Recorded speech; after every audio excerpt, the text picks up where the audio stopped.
अहरिमान के अनुयायियों के लिए कर्टिस जोसेफ ने खुलेआम पुस्तक लिखी है जिसका नाम है ब्लैक मैजिक ऑफ अहरिमान।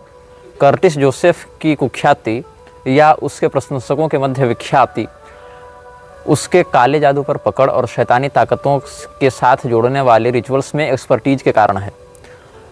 260वें पृष्ठ में ब्लैक मैजिक ऑफ अहरिमान जो कर्टिस जोसेफ ने लिखी है उसके 260वें पृष्ठ में अपने शत्रुओं को मारने की विधि दी गई है जिससे शत्रु अहरिमान के समर्थकों के द्वारा बिना किसी शारीरिक हस्तक्षेप के केवल मांत्रिक बल से मार दिया जाए। विश्व में किसी पॉलिटिकल रेवल को मारने के लिए या किसी नए उगते हुए उद्योगपति को मारने के लिए जो बिजनेस रेवलरीज हैं या पॉलिटिकल रेवलरीज हैं या जो इंटरनेशनल डिस्प्यूट्स होते हैं जहां पर पता नहीं चलता कि कोई नेता कैसे मरा लेकिन बस मर गया, तो ऐसी जगहों पर जहां पर वो जो रेवल है वो सामरिक रूप से या राजनीतिक रूप से अधिक सक्षम है, जहां सेंधमारी करके उसको किसी कॉन्स्पिरेसी के तहत मारना कठिन हो जाता है, वहां पर इस प्रकार के ब्लैक मैजिकल रिचुअल्स का आश्रय लेकर अहरिमान के अनुयायी उसके ऊपर अभिचार करते हैं। और जैसा कि मैंने आपको बताया था अयानिस्ट के बारे में, तो कुछ लोग मुरुगन शब्द का अर्थ मुझे समझाने आए थे कि तमिल में कार्तिकेय जी को मुरुगन कहते हैं। अरे मूर्खों, तुम जिस बात को हमें बताना चाह रहे हो वो बात हम पढ़ के भूल चुके हैं कितने वर्षों पहले। जिस उम्र में तुम लोग जॉनी जॉनी यस पापा भी ठीक से याद नहीं कर पाते थे, उस उम्र में हम सलमान रुश्दी की सैटेनिक वर्सेज पढ़ चुके थे जब हमारी उम्र 8-9 साल थी। मेरे पिताजी ने लाकर पढ़ाई थी। सैटेनिक वर्सेज हमने 8-9 साल की उम्र में पढ़ रखी थी और रामायण महाभारत इत्यादि तो 6 वर्ष 7 वर्ष जाते जाते हमने पूरी पढ़ ली थी। तो जो तुम्हारे दिमाग में बातें आ रही हैं उनको तुम व्यक्त करो, लेकिन उपदेश देने के उद्देश्य से व्यक्त मत करो। बता सकते हो ठीक है, लेकिन हम पुरुषोत्तम नागेशोक हो, हिंदू राइटर्स फोरम हो या यहाँ तक कि गांधी वध क्यों जैसे इंटेंस पुस्तक को, इंटेंसिटी है कितनी उसमें, जो गांधी के द्वारा किस प्रकार से हिंदुओं के साथ छल किया गया और किस प्रकार से भारत के विरुद्ध अनेक कार्य किए गए, जो आजकल मतलब अगर स्वच्छ दृष्टि से देखें तो सीधा सीधा देशद्रोह है। आप देश की अखंडता के साथ समझौता कर रहे हैं। आज अगर कोई देश की अखंडता के विरुद्ध जाकर कहे तो उस पर देशद्रोह लगता है। यही काम गांधी ने किया, उसको बाप बना रखा है पूरे देश का। गांधी को जनता कब का मार चुकी है, उसको तो सरकार ने जिंदा रखा हुआ है। और वहीं पर आरएसएस और उसके जो प्रखर कार्यकर्ता हैं, आरएसएस में भी बड़े लेवल के कार्यकर्ता नहीं, जो छोटे लेवल के कार्यकर्ता हैं, अधिकारी नहीं, जो वर्कर लेवल पर हैं, स्वयंसेवक लेवल पर हैं, वो लोग गोडसे को जिंदाबाद करते रहते हैं। तो उस उम्र में करीब 7-8 वर्ष की उम्र में हमने नाथूराम गोडसे की पुस्तकें पढ़ी, हमने हंसराज रहबर की पुस्तकें, गांधी बेनकाब, नेहरू बेनकाब और पुरुषोत्तम नागेशोक की पुस्तकें, ये सब हमने पढ़ी थी। हालांकि उनमें बहुत सी बातें हमारे लिए अनुकूल हैं, बहुत सी बातों का हम समर्थन नहीं करते हैं, लेकिन हमारे साहित्य का या अध्ययन का या अलर्टनेस का जो स्तर है वो तुम्हारी अपेक्षा उस उम्र में भी सीनियर था और अभी भी है। जिस उम्र में हम खड़े होकर ये सब बातें बता रहे हैं उसकी तैयारी, उसका बेस ग्राउंड बहुत पहले से तैयार किया गया है हमारे अभिभावकों के द्वारा, जो भौतिक रूप से हैं, और जो हमारे आध्यात्मिक अभिभावक हैं उनके द्वारा भी। तो हम बता रहे थे तुम्हें कर्टिस जोसेफ की जो पुस्तक है ब्लैक मैजिक ऑफ अहरिमान, तो यहाँ पर ये लिखती है कि एक गड्ढा खोदना है, अ होल इज डग। ऐसे मैं पूरी विधि नहीं बता रहा हूँ, इससे पहले और इसके बाद भी बहुत सी विधियाँ हैं, मैं बस कुछ हाईलाइट्स बता रहा हूँ। A hole is dug within the altar which is large enough to contain the candle after it is prepared. This hole should be contemplated as the very grave of all enemies whose lives this baneful power will claim throughout all boundaries of time and space. तुम्हें गड्ढा खोदना है, ये मानते हुए कि मैं अपने शत्रुओं की कब्र खोद रहा हूँ ताकि वो जो ताकत है वो समय और दूरी के आवरण को पार करके उन शत्रुओं के प्राण का अवशोषण कर सके. It is cold, quiet and lonely. Rest assured that if you are compelled to create this candle, you will need it. एक विशेष प्रकार की यहाँ पर मोमबत्ती बनानी है. Through this candle, the powers of the Druze can be consciously directed beyond their normal purpose of passive protection. By doing this, their power and intensity is greatly enhanced. ये सब बता रहे हैं. एक काले रंग के चूहे का बलिदान देने के लिए यहाँ पर कहा गया है. ऐसे तो यहाँ बिच्छू इत्यादि का भी बलिदान दिया जाता है, लेकिन ये जो बताया जा रहा है, a black rat must be obtained for the right. However, it will become a representation of your enemies. So, therefore, in essence, it is not the rat you are sacrificing. It is to destroy your enemies through backward knowledge before they even cross you. The animal is a representation of their lives being quite literally in your hands. This is a proclamation to the cosmos that your enemies are designed for one purpose, to die as mere rungs on your personal ladder of ascent. They are mere opportunities to exercise divine power. Their purpose is to be stepped on to reach higher levels of spiritual evolution. Ignite as much rage as humanly possible and cut the throat of the black rat, allowing the blood to flow over the prepared candle. Drop the lifeless body within the hole along with the candle and cover it with soil. At this point, the Drujanasu are stirred and conjured to house themselves within the candle. कुल मिलाकर भाव ये है कि अपने शत्रुओं का एक ही मतलब है इस दुनिया में, एक ही मकसद है, मर जाना। तुम्हारे शत्रु क्यों इस संसार में? ताकि तुम उन्हें मारकर अपने आप को उन्नत बना सको, इसके लिए वो है। वो तुम्हारी सफलता की सीढ़ियां हैं, ऐसा यहाँ पर बताया गया, प्रोक्लेमेशन किया गया है। और एक काले रंग के चूहे को अधिक से अधिक क्रूरता के साथ मारकर उसका गला काट के उसके खून से उस मोमबत्ती का अभिषेक करने के लिए कहा गया। और कहा द्रुजनासु नाम की जो देवी यहाँ पर है, उस नाम की जो शक्ति है, ये विशेष करके पारसियों में प्रसिद्ध है। ये जो पद्धति है फारसों में, फारस देश में प्रसिद्ध है, या उस प्रकार के मत को मानने वाले लोगों में प्रसिद्ध है, लेकिन मूलतः ये मृक्षराज के ही एक अनुभाग में आता है। I call upon the powers of death and decay through the mouth of Arezura, powers of baneful darkness, I summon you to this unholy temple. I conjure you mighty fly goddess Drujanasu to enter this lamp of death, which will guide the lives of my enemies into utter destruction, for death levels them all according to my will, whether they die as kings upon a throne or poor men lying upon dirt. Drujanasu, fill this lamp of death with your power and essence as I offer my blood upon this gateway of the black earth, so it is done. Your blood is now offered over the surface of soil where the candle is buried. It is left to accumulate power from dark moon to dark moon. Sanskrit में भी द्रुट शब्द है, या द्रुह भी उसको कहते हैं द्वेष के अर्थ में। तो जैसे विप्रद्रुह या विप्रद्रुट या धर्मद्रुट, मतलब धर्म से द्वेष करने वाला, तो उसी का एक अपभ्रंश यहाँ पर द्रुहनासु के रूप में प्राप्त हो रहा है। ये कह रहा है जो अभिचारक है कि हमारे शत्रुओं को मारना ही तुम्हारा उद्देश्य है, चाहे मेरा शत्रु राजा होकर सिंहासन पर मर जाए, मतलब अगर कोई बड़ा राजा है तो वो सिंहासन पर मर जाए, चाहे कोई गरीब आदमी सड़क की धूल फांकता मर जाए, लेकिन उसका अंजाम मौत में ही पूरा होगा, ऐसा ही कह रहा है जो अभिचारक है, ये भावना कर रहा है। तो ऐसी बहुत सी पद्धतियाँ खुलेआम मिलती हैं। जैसे यहाँ क्या कह रहा है एक जगह, एक स्थान पर, I offer my enemy as a sacrifice unto the Drujanasu, claim your prize now by the power of Ahriman and the black and fire of Zorhak and in the name of my own divine power it is done. इस प्रकार से यहाँ पर बातें कही गई हैं और अभिचार को प्रोत्साहित किया गया है। तो तुम्हें नहीं पता, तुम्हें भले म्लेच्छराज में या म्लेच्छराज के गतिविधियों में इंटरेस्ट न हो, but Mlechharaj has very deep interest in your existence. तो म्लेच्छराज या उसके जो अनुयायी हैं, जो उसके मिनियंस हैं, वो सब इस प्रकार की गतिविधियां करते रहते हैं और कहीं न कहीं इस बात का महिमा मंडन भी करते रहते हैं और अंशतः इसको प्रसारित भी करते हैं। लेकिन इन बातों को वही लोग पकड़ पाते हैं, वही लोग जान पाते हैं, समझ पाते हैं जो गहराई से इस विषय में घुसे हुए हैं, रुचि रखते हैं या इसके विरुद्ध खड़े हैं। दो ही लोग जान पाएंगे, या तो जो उसका अनुयायी बनकर उस बात को अपने फायदे के लिए इस्तेमाल करना चाहेगा, या फिर जो उसके षड्यंत्र को समझकर उसके विरुद्ध खड़ा होने का साहस करेगा। बीच वाला कोई भी व्यक्ति इन विषयों के प्रति न श्रद्धेय हो पाता है, न अभिज्ञ हो पाता है। वो एक ऐसे कुहासे में फंसा हुआ है जहाँ उसको सामने सफ़ेद धुंध तो दिख रही है, लेकिन उस सफ़ेद धुंध के पीछे क्या है, इसकी विजिबिलिटी उसके पास नहीं है। तो जो मुरुगन अय्यान है वो भगवान कार्तिकेय नहीं है। मुरुगन शब्द की साम्यता से अगर कोई उनको कार्तिकेय मान ले, तो क्या रामपाल शब्द की साम्यता से तुम राम जी मान लोगे रामपाल को, या अवधेशानंद शब्द से अवधेशानंद को भगवान श्री रामचंद्र जी मान लोगे? ऐसा नहीं होता है। थोड़ा सा सामान्य विवेक का प्रयोग किया करो और जो हम बोलते हैं उसको ध्यान से सुना करो। ऊपर से सुनोगे कुछ समझ में नहीं आएगा, एक दो पंक्ति को भी स्किप करोगे, एक दो मिनट भी स्किप करोगे तो पूरा विषय तुम्हारे मस्तिष्क से ऊपर चला जाएगा। तो जो अय्यान के अनुयायी हैं, मुरुगन अय्यान के अनुयायी हैं, अयानिष्ट जो स्वयं को कहते हैं, वो पैशाचिक तत्वों को आभिचारिक विधि से जागृत करते हैं और 20 साल के लड़का लड़की के जोड़े को एक बार में ट्रेनिंग देते हैं। उसका जो एक गुरु होगा, जो ऑर्डर का जो मास्टर होगा, वो एक मास्टर एक बार में एक जोड़े को ट्रेनिंग देगा, वो भी 20 साल के लड़का और लड़की को। और ये ट्रेनिंग लगभग 8 से 10 साल चलती है। ऐसे ऐसे अलग अलग ऑर्डल मास्टर्स हो सकते हैं। तो जो ऑर्डियल मास्टर्स हैं वो अपने आप को किसी मठ में या किसी मंदिर में नहीं रखते हैं, ये सब डिसेंट्रलाइज रूप से इधर उधर घूमते हैं और गुप्त रूप से अपना काम करते हैं। हमने बस तुमको संकेत कर दिया कि इनका भी अस्तित्व है और भारत में ही है और भगवान के नाम पर भी ये लोग ऐसा कर रहे हैं।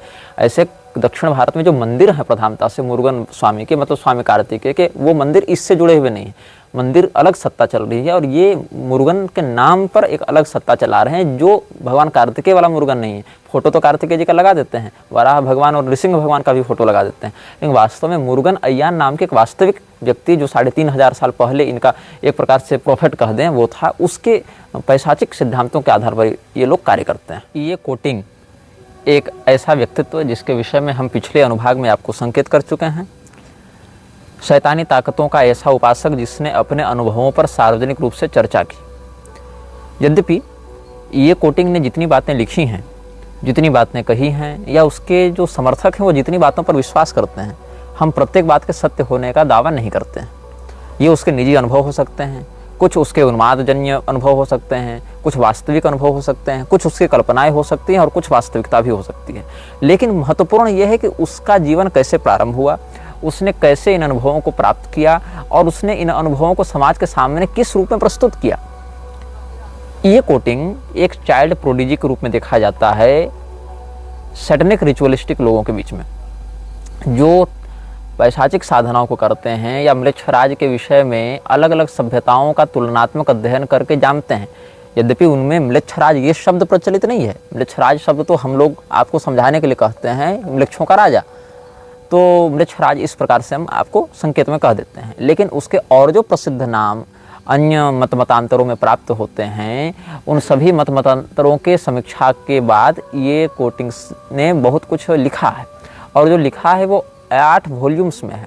उनमें से कुछ के एक शब्द हम आपको बताने जा रहे हैं। ये कोटिंग जिस समय 12 साल का था, उस समय इसके पिता इसको एक स्थान पर ले गए थे और इसको किसी व्यक्ति से मिलाया। जब मिलाया तो इसके पिता उसके साथ नहीं थे, मतलब इसके पिता ले गए, कार से बाहर उतारा, कहा ये घर दिख रहा है, इसके अंदर घुस जाओ। ये उस घर में गया, फिर उसको वहाँ कोई मिला, उसने कुछ बताया, फिर ये वापस आया। 3 साल तक उस व्यक्ति के संरक्षण में ये ट्रेनिंग लेता रहा, मात्र 12 साल की उम्र में। 12 साल से लेकर 15 साल की उम्र तक इसने 3 वर्ष प्रशिक्षण लिया। और 3 वर्ष इसने प्रशिक्षण कहाँ लिया, उस संस्था का नाम क्या है? वो एक गुप्त संस्था है, वो भी एक पैशाचिक संस्था है जो इस प्रकार के शैतानी गतिविधियों के लिए बहुत कुख्यात है। और वो एक ब्रिटिश संस्था है, उसको कहते हैं ब्रिटिश ऑर्डर ऑफ 9 एंजल्स। और ये जो संस्था है ब्रिटिश ऑर्डर ऑफ 9 एंजल्स, ये केवल ब्रिटेन में ऐसी बात नहीं है, विश्व भर में इसकी शाखाएं हैं। और जो ये कोटिंग का पिता है वो इसी ऑर्डर का जो अमेरिकी प्रभाग है, उस अमेरिकी प्रभाग का एक सदस्य था। मतलब ब्रिटिश ऑर्डर ऑफ 9 एंजल्स ये जो संस्था है उसका जो अमेरिकन सेल है, अमेरिकन सेल में ये काम करता था। और ये अपने साथ ये सब डेमोनोलॉजी और सैटेनिक रिचुअल्स को प्रैक्टिस भी करता था। तो अपने बेटे को भी यही माहौल दिया इसने बचपन से। तो बचपन से घर में वैसे साहित्य थी, बचपन से एंटन लावे की चर्चा चल रही है, बचपन से चर्चा चल रही है एलिस्टर क्रॉली की, बचपन से चल रही है डॉक्टर ड्यू इत्यादि की चर्चा चल रही है, या नेक्रोमेंसी की चर्चाएं चल रही हैं, हाउ टू टॉक विथ डेड्स ये चर्चा चल रही है। तो 12 साल की उम्र जाते जाते ये कोटिंग को बहुत अधिक अनुमान हो गया कि हमारी ये जो चलती फिरती दुनिया दिख रही है, इसके समानांतर एक और भी दुनिया है जो अंधेरे की दुनिया है, काली दुनिया है, और वहाँ पर बहुत कुछ ऐसा चलता है जो इस संसार की गतिविधियों को प्रत्यक्षतः प्रभावित करता है। मतलब एक और भी कोई पैरेलल सत्ता काम कर रही है, ऐसा उसको अनुभव होने लगा। और 12 साल की उम्र में ही, यद्यपि आधुनिक भाषा में कहें तो नाबालिग था वो, हालांकि बुद्धि उसकी चल रही थी, तभी तो उसको योग्य समझ कर ले जाया गया। तो ये जब ब्रिटिश ऑर्डर ऑफ 9 एंजल्स में गया, वहाँ 3 साल ट्रेनिंग लिया, ये घर आया 3 साल का कोर्स करके वहाँ से, तो इसने अपने 3 सहपाठियों को बुलाया, क्योंकि ये आधुनिक शिक्षा भी लेता रहा था और वहाँ तो गुप्त रूप से ट्रेनिंग लेता था। तो अपने 3 सहपाठियों को इसने बुलाया और उनके साथ बैठकर रिचुअल्स करने लगा। लेकिन वो रिचुअल्स जिस प्रकार के अनुभव को दिए, जिसमें एक तो इसका भाई भी था, तो जिस प्रकार के अनुभव इसको आने लगे, ये कहता है कि मुझे सुनाई पड़ती थी आवाज़ें, लेकिन मेरे दोस्तों को सुनाई नहीं पड़ती थी। मतलब हम लोग जो बैठे रहते थे, हम जो उन स्पिरिट्स का आवाहन करते थे, तो मुझे तो सुनाई देती थी उनकी बातें, मुझे कुछ कुछ अनुभव भी होता था, लेकिन बाकियों को अनुभव नहीं होता था। तो हम समझे कि हर व्यक्ति इन मंत्रों को पढ़कर या हर व्यक्ति ये सिजिल्स का प्रयोग करके सेम कनेक्शन नहीं बना सकता है, जब तक उसका कंसंट्रेशन उस लेवल का नहीं हो या उसमें वो फेथ नहीं डेवलप हो। To generate the faith in sigil and the ins is the main concern for the ritualist। तो सिजिल आपके पास है, इन आपके पास है, आपके पास सारा माहौल है, आपको वैसे एस्ट्रोलॉजिकल स्थितियां भी मिल गई हैं, लेकिन जो फेथ डेवलप होना चाहिए उन तत्वों के प्रति, वो जो कंसंट्रेशन बनना चाहिए, वो जो बॉन्ड बनना चाहिए, अगर दोनों लोगों के बीच में बॉन्ड नहीं बनेगा तो फिर वो काम नहीं करेगा। तो 15 साल की उम्र तक इसने व्यक्तिगत अनुभव किया। 17 साल की उम्र में ये विशेष प्रशिक्षण लेकर इनको बुलाने का प्रयास करने लगा और 22 वर्ष की उम्र में ये सफलतापूर्वक पेमन को बुलाने में कामयाब हुआ। पेमन आया इसके पास, पेमन से इसने काम भी करवाया और उसका अनुभव भी इसने वर्णित किया है। मतलब 12 साल की उम्र से ट्रेनिंग लेते लेते इसको 10 साल लगे पेमन से कनेक्ट करने में। तो ऐसा नहीं कि मैं कोई वीडियो में बात बता दे रहा हूँ या इन बता दे रहा हूँ, सिजिल बता दे रहा हूँ, मुहूर्त बता दे रहा हूँ तो तुम उसको बुला लोगे। हाँ, अगर स्वयं उतने तामसी तत्व से जुड़े हुए तो हो सकता है तुमको उठा ले, लेकिन तुम में काबिलियत भी होनी चाहिए ना। तुम उसके किसी काम आने लायक तो बनो। वो क्या है, तुम्हारे लिए दौलत शोहरत औरत देने का माध्यम है क्या? नहीं, वो तुम्हारे ऊपर इन्वेस्ट कर रहा है। तो उसको लगना चाहिए मृच्छराज या उससे जुड़े लोगों को कि तुम्हारे ऊपर इन्वेस्ट करके उसको बेनिफिट होगा, अन्यथा तुम तो उसके लिए कीड़े मकोड़े हो। लाखों लोग रोज पैदा हो रहे हैं, लाखों लोग रोज मर रहे हैं। तुम्हें ऐसा क्या यूनिक है वो तुमको अपने अंदर समाहित करे, अपना अनुयायी बनाए, या तुम्हारे अनुयायी बनने से उसको क्या फायदा हो रहा है, तुम्हें क्या काबिलियत है, ये भी तो वो चेक करेगा, ये भी तो वो जांच पड़ताल करेगा। तो ये जो ब्रिटिश ऑर्डर ऑफ 9 एंजल्स है, इससे जब ये जुड़ा तो धीरे धीरे करके इसके अंदर से जो मॉरलिटी है, जो ह्यूमैनिटी है, वो दोनों समाप्त होते गए। न इसके जीवन में कोई नैतिकता बची, न इसके जीवन में मनुष्यता के प्रति कोई सहानुभूति बची। तो अब ये बन गया पूरी तरीके से शैतानी शक्तियों का एक समर्थक और प्रायोजक। लेकिन ये कोटिंग को ये नहीं पता था कि बचपन से इसके ऊपर एक दूसरी संस्था भी नजर रख रही थी, और वो संस्था काम करती है दोनों के बीच में संतुलन बनाने के लिए। वो संस्था अच्छी संस्था ऐसी बात नहीं है, लेकिन वो एक स्टेबलाइजर है। क्योंकि अगर कोई भी व्यक्ति ये शैतानी ताकतों को बहुत ज़्यादा समन करता है, बहुत ज़्यादा इनसे कनेक्ट करना चाहता है, तो वो एक गेटवे को ओपन करता है, और उस गेटवे से वो जो बुलाया जा रहा है उसके अलावा बहुत कुछ ऐसी भी ताकतें आ सकती हैं जिनका आवाहन नहीं किया गया है। वो बस दरवाज़ा खुलने की प्रतीक्षा कर रही हैं, और दरवाज़ा खुलने के कारण वो प्रवेश कर जा रही हैं, और फिर उन शक्तियों को कंट्रोल करना बड़ा कठिन हो जाता है। मान लो कि तुम एक किसी न्यूक्लियर पावर प्लांट में काम कर रहे हो, और तुम्हारा उद्देश्य तो बम बनाकर लोगों को मारना ही है, लेकिन वहाँ पर भी एक रेगुलेटर होना चाहिए, एक स्टेबलाइजर होना चाहिए जो उस शक्ति को तुम्हारे विरुद्ध जाने से रोक सके। तो अपना जगाया हुआ भूत भी कई बार अपने विरुद्ध हो जाता है। जैसे कि मेरे जानकारी में एक साधक थे, वो साधक अब नहीं रहे इस धरती पर, मैं उनका नाम डिस्क्लोज नहीं करूंगा, बिहार के थे इतना बता दे रहा हूँ, और रिटायर्ड फौजी थे इतना बता दे रहा हूँ।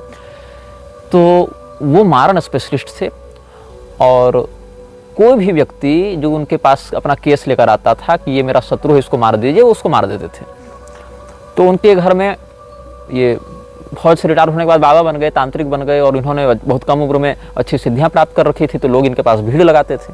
तो हुआ क्या कि एक बार कोई व्यक्ति, कोई क्लाइंट था इनका, इनके पास आया, बोले बाबा हमारा अमुक शत्रु है, अमुक बैरी है, उसको मार दीजिए। बाबा ने जो भी अपना मुहूर्त बताया, दान दक्षिणा बताई, सब उनको पेमेंट हो गया। तो बाबा अपने घर में 4 लोग रहते थे, एक बाबा, एक उनकी पत्नी, एक उनका बेटा और एक उनका नौकर। तो यही 4 लोग उनके घर में रहते थे, और अच्छी खासी खेती बाड़ी थी, और नाम से अधिक खौफ था उनका क्षेत्र में। और ये घटना के जो प्रत्यक्षदर्शी लोग हैं वो आज जीवित हैं और हमारे निजी परिचय में हैं। तो बाबा क्या हुए कि जब श्मशान जाकर अपनी क्रिया कर रहे थे, क्रिया करके लौटे तो देखे घर के बाहर भीड़ लगी हुई है, और घर के बाहर भीड़ लगी हुई थी। तो पूछे क्या हो गया, तो सारा जो समुदाय है, शोकाकुल है, रो रहे हैं, चिल्ला रहे हैं। जाकर देखते हैं तो आंगन में उनके बेटे की लाश पड़ी है। बेटा इकलौता था, बेटा मर चुका था। तो बाबा जो हैं, उनके सामने जो नौकर खड़ा था उसको उन्होंने खूब मारा, 10-5 थप्पड़ कस के दिए, और कहे कि तुमको उसको मारने भेजा गया था, मेरे बेटे को तुमने क्यों मारा। लोग सहम गए, डर गए कि ये अपने नौकर को क्यों थप्पड़ मार रहे हैं, नौकर की क्या गलती है, बेटा तो इनका खून बकते हार्ट अटैक से मरा है, या जो भी मान लीजिए ब्लैडर फट गया, जो फट गया, लेकिन ये नौकर को क्यों मार रहे हैं। तो नौकर एक बहुत ही शैतानी मुस्कुराहट के साथ क्या कहता है कि हम आपके वश में, आपकी मंत्र शक्ति से हुए थे, लेकिन आप इतना गलत प्रयोग कीजिएगा तो कभी न कभी तो हम आपसे बदला लेंगे। और ऐसा कह के लोगों के सामने वो जब वो गायब हुआ, तब लोग जो हैं, जो भी 15-20 लोग मोहल्ले के थे, उनकी धड़कनें बढ़ी कि ये तो नौकर नहीं था, ये तो बेताल था जिसको इन्होंने सिद्ध करके रखा था, और ये बेताल इनके घर में मनुष्य के रूप में रहता था। तो दिव्य संपदा और आसुरी संपदा दोनों कई बार भौतिक शरीर धारण करके आते हैं। जैसे कि बिहार में एक बहुत अच्छे साधक हुए जिनका नाम था श्रीमान विद्यापति, और विद्यापति बहुत अच्छे कवि हुए, विद्वान हुए, संस्कृत के भी और लोकगीतों के भी, और भगवान महादेव के बड़े अनन्य भक्त हुए थे। तो उनकी भक्ति से प्रसन्न होकर भगवान महादेव उनके यहाँ सेवक बनकर ही रहते थे, उगना नाम से। तो इनकी कथा बिहार में, मतलब जो भी अध्यात्म के क्षेत्र से जुड़े हैं, बच्चा बच्चा जानता है इनकी बात। तो मैं अधिक इनके ऊपर नहीं कहूँगा। आपको अगर अधिक जानना है तो विद्यापति जी के विषय में पढ़िए, जानिए, उनके भजनों का आनंद लीजिए, उनके जीवन से जो त्याग और भक्ति की जो बात है उसको ग्रहण करके सदाचारी बनिए। तो कहने का मतलब है कि कई बार संतों के जीवन में भी और पिशाच साधकों के भी जीवन में यह देखा जाता है कि वो जिसकी उपासना कर रहे हैं वो उसके सामने प्रत्यक्ष हो गया। जैसे नरसिंह मेहता के जीवन में भगवान कृष्ण प्रत्यक्ष रूप से आए थे, जैसे सूरदास जी के जीवन में, बिल्व मंगलाचार्य जी के जीवन में, तुलसीदास जी के जीवन में भी कई बार ऐसे घटनाएं हुई कि उनके इष्ट ने उनको अन्य परोक्षतः संकेत में दर्शन दिया, या सेठ बनकर आ गए, नौकर बनकर आ गए, ब्राह्मण बनकर आ गए। जैसे आप सत्यनारायण कथा देखेंगे, वहाँ सतानंद ब्राह्मण को भी एक वृद्ध ब्राह्मण का रूप धारण करके सत्यनारायण भगवान ने मार्गदर्शन दिया है। तो केवल देवताओं में नहीं, पिशाचों में भी ऐसा होता है कि कई बार तो आपकी सिद्ध की हुई शक्तियां प्रत्यक्ष रूप धारण करके भी आपके यहाँ आती हैं। ऐसे ही एक साधक मेरे परिचय में और हैं, वो झारखंड की हैं, वो भी ब्राह्मण हैं और अभी वो जीवित हैं, मेरे निजी परिचय में भी हैं। वो श्मशान से एक शक्ति को जगाकर आ रहे थे घर। वो और उनकी पत्नी घर में थे, तो पत्नी को उन्होंने कहा था, देखो ये हजारीबाग जिले की बात है, तो उन्होंने कहा कि देखो जब हम रात को श्मशान से क्रिया करके लौटेंगे तो गेट खुला रखना, गेट बंद मत करना, ठकठकाना मत, गेट खुला रखना, बस ऐसे लगा देना, अंदर कुंडी मत लगाना, बस दरवाजे की पल्ले जो हैं उसके वो सटा देना और सो जाना, तुम रात को जगना मत। मैं कुछ करने जा रहा हूँ, किसी को मैं लेकर आऊँगा तो वो शक्ति जिसको भी सामने देखेगी उस पर हावी हो जाएगी और सामने वाला शायद उसके पर आक्रमण को झेल ना पावे। तो बाबा ने जब ऐसा निर्देश दिया तो उनकी पत्नी सो गई, लेकिन गलती क्या हुई, चूंकि मौत आई हुई थी उनकी, तो वो दरवाजे को कुंडी समेत लगा देते हैं। और बाबा जब श्मशान से अपने क्रिया करके लौटे तो उन्होंने दरवाजा ठकठकाया और उनकी पत्नी आधी नींद में उठी और गेट खोली, और जैसे खोली वैसे वो शक्ति उन पर हावी हुई और वो गुजर गई उनकी पत्नी। वो बाबा उस घटना के बाद पागल हो गए थे और बहुत बाद में ठीक हुए, और वो भी मेरे निजी परिचय में हैं। तो हालांकि हमारी मुलाकात एक दो बार ही हुई, लेकिन वो अभी जीवित हैं। हालांकि अब वो उतने सक्रिय नहीं रहे, उसके बाद फिर उन्होंने क्रियाएं छोड़ दी। तो आभिचारिक शक्तियों को जो लोग अपने वश में रखते हैं, नियंत्रित रखते हैं, उनको यह ध्यान रखना चाहिए कि किसी भी प्रकार से हम उनका दुरुपयोग न करें। हमारी जानकारी में एक साधक हैं, अब तो बहुत वृद्ध हो गए, मरणासन अवस्था में आ गए और ये सब काम छोड़ भी दिया। वो उन्होंने क्या किया था, उनके पास मारण की शक्ति थी, वो आटे का सर्प बनाते थे। वास्तविक सर्प कहीं किसी घर में निकल जावे तो सर्प को अपने मंत्र की शक्ति से बांध कर रखते थे, मोहित करके रखते थे, वो सर्प भाग नहीं पाता था। और उसके सामने एक आटे का सर्प बनाते थे, उस आटे के सर्प में एक माथे पर फन बना के लाल सिंदूर इत्यादि लगाते थे और उसके माथे को जैसे जैसे फाड़ते थे वैसे वैसे वो वास्तविक सर्प का मस्तक विदीर्ण होता था, तड़प के वो मरता था। बहुत गलत काम है, कितना पैशाचिक कृत्य है, कितना क्रूर कृत्य है। परिणाम क्या हुआ, निसंतान रहे जीवन भर।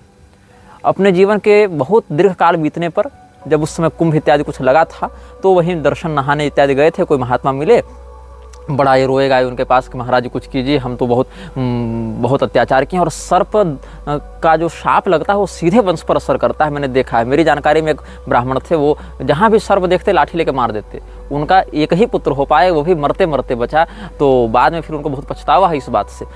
लेकिन ये तो तमाशा करके मंत्र शक्ति का दुरुपयोग करते थे, क्रूरता करते थे, तो इनकी संतान नहीं हो रही थी। बाद में फिर इनके जो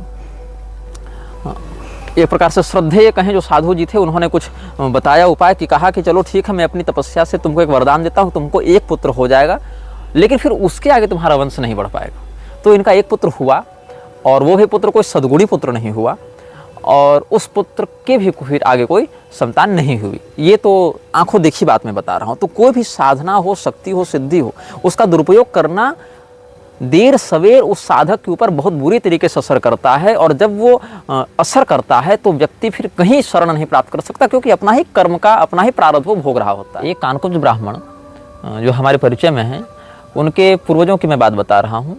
इस घटना के वो भी प्रत्यक्षदर्शी रहे हैं। उन्होंने कोई सिद्धि कर रखी थी और जब वो अपनी मृत्युशैया पर थे तो उन्होंने कहा कि मेरी शव यात्रा में 2 अर्थियाँ चलेंगी, एक अर्थी तो मेरे साइज की और एक लगभग 21 हाथ लंबी अर्थी चलेगी, तो उतने लंबे लंबे बांस कटवा के तुम रख लेना। और दोनों चिताएं साथ चलेंगी और दोनों से भस्म लेकर गंगा जी में प्रवाहित करना, और जो प्रवाहित करेगा वो पीछे मुड़कर नहीं देखेगा। ये उन्होंने बताया था, क्योंकि उन्होंने कुछ ऐसी शक्ति की साधना कर रखी थी जो उनके साथ साथ जाती आगे यात्रा में। तो उनके कहे अनुसार ऐसा ही किया गया। जब वो गुजरे तो उनके साथ 2 अर्थियाँ चली, एक तो इनकी अर्थी और एक इनकी जो सवारी थी, जो उनका जो भी तामसी तत्व होगा जिसकी उन्होंने आराधना कर रखी थी, भूत बेताल ब्रह्म राक्षस कुछ होगा, वो भी उनके साथ जा रहा था। तो सब कुछ ठीक रहा। जब गंगा जी में विसर्जन की बात आई तो ये लोग 2 लोग गए थे, एक उनका बेटा और एक उनका दामाद। तो दामाद ने ही विसर्जित किया और उसके बाद बेटा तो वापस लौटे और दामाद आज तक वापस नहीं लौटे। तो ऐसा माना जाता है उनके परिवार में कि हो सकता है दामाद ने पीछे मुड़कर देखा होगा और कुछ उनके साथ अनहोनी हुई होगी, या कुछ वो विक्षिप्त होकर कहीं और निकल गए, या फिर उनके साथ कुछ हुआ। क्या हुआ ये वो लोग भी नहीं जानते हैं। लेकिन ऐसी घटना लगभग एक पीढ़ी पहले, 2 पीढ़ी पहले ही हुई थी।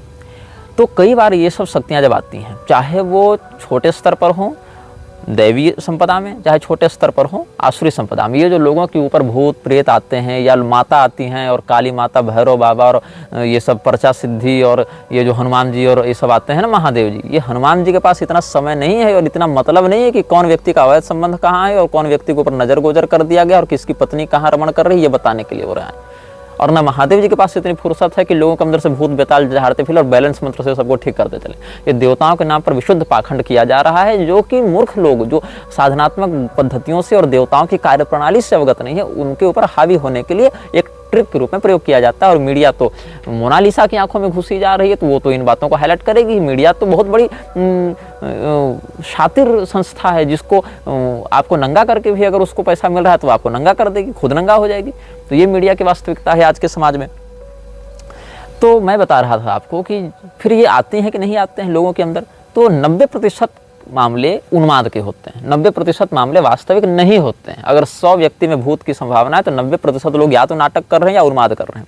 जैसे मेरे पास एक केस आया था, मैं आपको बता रहा हूँ क्या हुआ था उस केस में, और इस घटना से जुड़े लोग आज जीवित हैं और मेरे निजी परिचय में कानकुज ब्राह्मण है। क्या हुआ था कि आज से 1 साल पहले मेरे पास एक व्यक्ति का फ़ोन आया, उनका कोई दूर का रिश्तेदार बहुत बीमार था, प्रेत बाधा से ग्रस्त था। उसकी समस्या क्या थी कि वो उसकी गाड़ी अपने आप स्टार्ट होकर निकल जाती थी, और गाड़ी यहाँ लगाया, गाड़ी अपने आप स्टार्ट होकर, और उसके बैठे हुए ही, मतलब वो ड्राइवर सीट पर बैठा है लेकिन गाड़ी का कंट्रोल किसी और के पास है, वो चली जाती थी उसकी गाड़ी करीब आधा किलोमीटर दूर, या फिर किसी विशेष स्थान पर जाकर रुकती थी और उसको कुछ परछाइयाँ दिखती थी, सरकटी परछाइयाँ दिखती थी। तो उन लोगों ने क्या किया, बहुत जगह झाड़ फूँक करवाए, काम नहीं बना, तो हमसे संपर्क किया। हम उस समय क्षेत्र में नहीं थे और हमने कहा कि झारखंड की बात है, तो हमने कहा देखिए मैं तो अभी झारखंड में हूँ नहीं, जब मैं आऊँगा तो देखूँगा, लेकिन मैं ये सब करता नहीं हूँ, ये मैं बता दूँ। उन्होंने कहा चलो ठीक है, आप आएंगे तो बताइएगा लेकिन जल्दी आइए। तो मैं फिर 1-2 महीने के बाद झारखंड गया, तो मैंने उनको कहा कि देखो मैं आ गया हूँ, आप लोग आकर मिल लीजिए, क्या बात है। तो वो लोग आकर मिले भी। मैंने कहा कि देखिए मुझे तो इसके केस में उतनी गंभीर बात नहीं लग रही है जितनी होनी चाहिए, आप लोग हमें संदेह ही झूठ बोल रहा है। उन्होंने कहा नहीं झूठ नहीं बोल रहा है, हमारा बेटा बहुत सीधा साधा, रेलवे में नौकरी भी करता था, ठीक ठाक कमाता था और अपने गाड़ी इत्यादि भी नहीं खरीदा था सब। मैंने कहा अच्छा ठीक है, ऐसा करो कि पवित्रता पूर्वक, सात्विकता पूर्वक आप आएँ। और जनेऊ इत्यादि तो पालन करते नहीं थे वो लोग, जैसा कि आजकल का फैशन है, व्रात्य भी हैं और अभक्ष्य भोजी भी हैं और मांस इत्यादि का भी व्यवहार करते थे शायद। तो हमने कहा ये सब पहले बंद करो, पहले शुद्ध होकर आओ, तब हम किसी प्रयोग में प्रवृत्त होंगे। तब तक हमने उनको कहा कि तब तक आप ट्रेनिंग रखिए इस प्रकार के सदाचार की, बाद में हम देखेंगे। फिर हम भी बाद में चले गए। उसके बाद उन्होंने बिहार के किसी तांत्रिक से संपर्क किया। बिहार के तांत्रिक ने उनको बुलाया और कहा कि उस गाड़ी में आप 4 रसगुल्ला रख दीजिए सफ़ेद वाले और गेट बंद कर दीजिए और हम यहाँ से अपनी क्रिया करेंगे। उन्होंने किया भी। उस कार के अंदर सीट पर 4 रसगुल्ले रख दिए और गेट बंद कर दिया, या जो भी संख्या थी रसगुल्लों की, 4 या 2 या मान लीजिए, लेकिन 1 से अधिक ही थे। तो वहाँ से वो अपना क्रिया प्रतिक्रिया में लग गए और जब कहा कि अब दरवाज़ा खोलिए कार का, कार के अंदर कोई था नहीं। जब कार का दरवाज़ा खोला गया तो डिब्बे में से 2 मिठाई खाई हुई थी और 2 बाकी मिठाई मसली हुई थी, मतलब जैसे किसी ने उसको टच किया हो और खाया हो, इस टाइप से था। ये लोग डर गए और बोले कि अब क्या करें। तो उन्होंने कहा ठीक है, हम यहाँ से अपनी जो झाड़ फूँक है विद्या कर देते हैं, आपका बच्चा ठीक हो जाएगा। कोई किसी की हत्या हो गई थी, उसी का प्रेत इसके पीछे लग गया है। तो फिर वो ठीक हो गया बच्चा। फिर बच्चे ने दावा किया कि 1-2 महीने के बाद कि नहीं, फिर से मुझे दिख रहा है, फिर से मेरी गाड़ी ख़राब हो जा रही है, फिर से गाड़ी ऑटोमेटिक स्टार्ट हो जा रही है, ये हो रहा है। और फिर लोगों ने मुझसे संपर्क किया। तो मैं उस समय था झारखंड में। मैंने कहा अच्छा चलो आ जाओ, एक बार हम भी देख लेते हैं। तो हमने उसको भगवती वन दुर्गा का एक पाठ सुना दिया और पवित्र अभिमंत्रित जल से, तीर्थोदक से उसको हमने अभिषिक्त भी कर दिया, थोड़ा सा मस्तक पर डाल दिया। फिर कहा जाओ पवित्रता पूर्वक रहना, शुद्धता पूर्वक रहना, भक्ष्य भक्षण इत्यादि मत करना। फिर 1-2 महीने शांत रहा। फिर 1-2 महीने के बाद कहता है कि फिर मुझे दिखाई पड़ रही है, फिर मुझे ऐसा हो रहा है। मुझे संदेह हुआ उस पर। वो तो क्या है, तो कहा इस बार मैं गाड़ी से जा रहा था तो मेरे सामने वो प्रकट हो गया, मैंने उसका फोटो खींच के रखा है। मैंने कहा अच्छा चलो फोटो भेजवाओ। फोटो भेजवाई गई तो इंटरनेट से किसी जगह का वो AI या किसी प्रकार का एडिटिंग किया हुआ इमेज था। मैंने कहा ये फोटो तो 4 साल से वायरल चल रहा है, तुमको यही सेम कैसे दिख गया, सेम लोकेशन में तुम कर क्या रहे थे, दिन में मुझे उस लोकेशन में ले जाकर दिखाओ। जैसे जो पेड़ है, जो गांव है, जो गली है, जो खेत है, उस जगह पर तुम हमको ले जाकर दिन में दिखाओ कि इसी जगह पर दिखा था, यही हम फोटो खींचे थे, देखो। तो उसका झूठ पकड़ा गया। हुआ क्या था कि वास्तव में पहले कुछ प्रेत बाधा रही थी उसके साथ, लेकिन वो जो बिहार वाले तांत्रिक थे वो ठीक कर चुके थे। लेकिन उसको लगा कि हमको सिंपैथी मिल रही थी परिवार से, हमको तो परिवार में कोई कुछ कहता नहीं था, मस्त अपनी जिंदगी कट रही थी प्रेताविष्ट के नाम से। तो जब तक प्रेत का प्रकोप था तब तक तो लोग बड़ा वीआईपी ट्रीटमेंट दे रहे थे, मेरा बेटा, मेरा सोना, इसको कुछ हो न जावे, सारे लोग उसका काम कर रहे हैं, सारे लोग कर रहे हैं। अब प्रेत छूट गया तो फिर से इसको काम पर जाना है, फिर से नौकरी पर जाना है, फिर से इसको मेहनत करनी है, फिर से सब कुछ करना है। तो इसको लगा कि इससे बढ़िया तो प्रेत ही हमको पकड़ा हुआ था, तो फिर वही नाटक शुरू कर दिया। तो कई बार ऐसा होता है कि ज़्यादा शातिर दिमाग वाले लोग इस विषय में झूठ भी बोलते हैं, उन्माद भी होता है, बहुत लोगों का पागलपन भी होता है, मानसिक रोग भी होता है। लेकिन 10% बातें बिल्कुल यथार्थ होती हैं, सच होती हैं, उनमें कोई संदेह नहीं किया जा सकता। क्रॉस वेरीफाई कर सकते हैं उन बातों को, और उन बातों को मतलब पकड़ना बहुत सूक्ष्म प्रज्ञा और अंतर्दृष्टि का विषय होता है। तो मेरी जानकारी में छत्तीसगढ़ के एक ब्राह्मण हनुमान जी का आवाहन नख पर करते हैं और नाखून पर करते हैं, और उनसे उनका दर्शन करके पूछते हैं तो आते कौन है, क्या साक्षात वही पवन तनय हनुमान जी आते हैं? नहीं, हनुमान जी के विभाग में बहुत से छोटे छोटे पार्षद होते हैं। प्रत्येक देवता के विभाग में हजारों हजार छोटी शक्तियां होती हैं, उनमें से कोई एक शक्ति मंत्र के बल से भेज देते हैं कि देख लो इनका काम कर लिया करना। लेकिन वो शक्ति जो भी होती है उसका यूनिफॉर्म वैसा ही होता है, जिस डिपार्टमेंट में काम करोगे वैसा ही होगा। अब